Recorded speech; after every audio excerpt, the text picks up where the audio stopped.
देखो इस second part में बोला है कि जो भी हम लोग का ये बेसिकली ट्रांसफ़र के ऊपर फॉलो किया कि ट्रांसफ़र में क्या क्या आएगा नहीं आएगा। तो पहला क्या है कि जो भी सेल होता है, एक्सचेंज होगा या रिलिक्विशमेंट होगा, ठीक।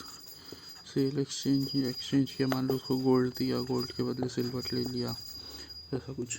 तो ये सब मेरा कैपिटल गेन में ही आएगा। दूसरा है अगर गवर्नमेंट ज़बरदस्ती ज़मीन ले लिया, कंपलसरी एक्विजिशन किया, तो उस केस में वो बोलेगा कि नहीं हम तो जान से ट्रांसफ़र थोड़ी किए, तो उससे क्या मतलब है। तो उससे क्या मतलब है, पैसा तो मिला ना। फिर है कंपलसरी एक्विजिशन।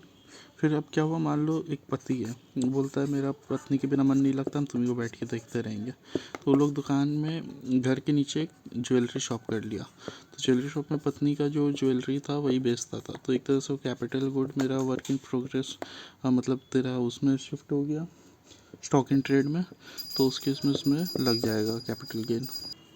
अब इतना हो गया। अब इसके बाद है कि कन्वर्स, अब है कि वो स्टॉक इन ट्रेड वाला हो गया। बोल रहा है हम लोग पोजीशन लेंगे। तो देखो ये वाला एग्जांपल, ये घर है सलोनी का, ये घर का ही पोजीशन थी। अब जनरली पोजीशन वाले डेट में ही रजिस्ट्रेशन हो जाता है, पर इस केस में अगर अलग अलग रहेगा तो टोपा ये बोलता है कि जिस दिन पोजीशन किया उस दिन ही हम लोग मानेंगे कि ये ट्रांसफ़र हुआ है।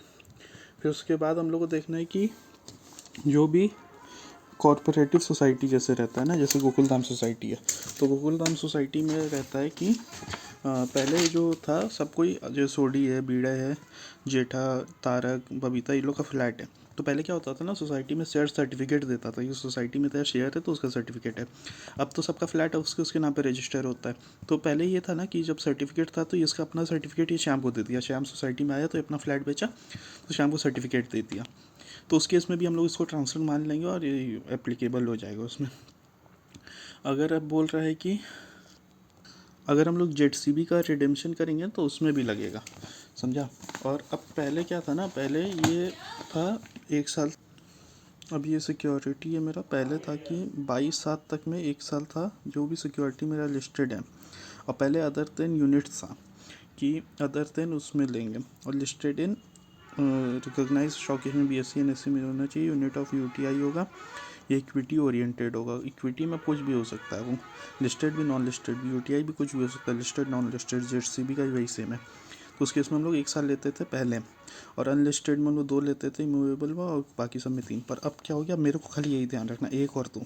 तो 1 साल मेरे को लेना है कोई भी सिक्योरिटी जो लिस्टेड है, UTI लेना है जो लिस्टेड है, और इक्विटी ओरिएंटेड, और ZCB। बेसिक एग्जाम्पल भी करवाए बहुत सारे, जैसे गोल्ड है, गोल्ड 2 साल में जाएगा। शेयर्स ऑफ बजाज फाइनेंस से BSE है, लिस्टेड है 1 साल, BB वर्चुअल अनलिस्टेड है 2 साल, अनलिस्टेड JCB है, कुछ भी ZCB में लिखा नहीं है, लिस्टेड है 1 साल, हाउस प्रॉपर्टी 2 साल।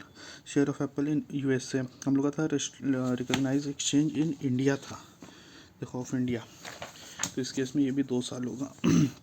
उसके बाद म्यूचुअल फंड से इक्विटी ओरिएंटेड है, उसमें इक्विटी ओरिएंटेड था, लिस्टेड अनलिस्टेड नहीं था, इसलिए 1 साल। डेट है, डेट तो उसमें था ही नहीं, तो 2 साल।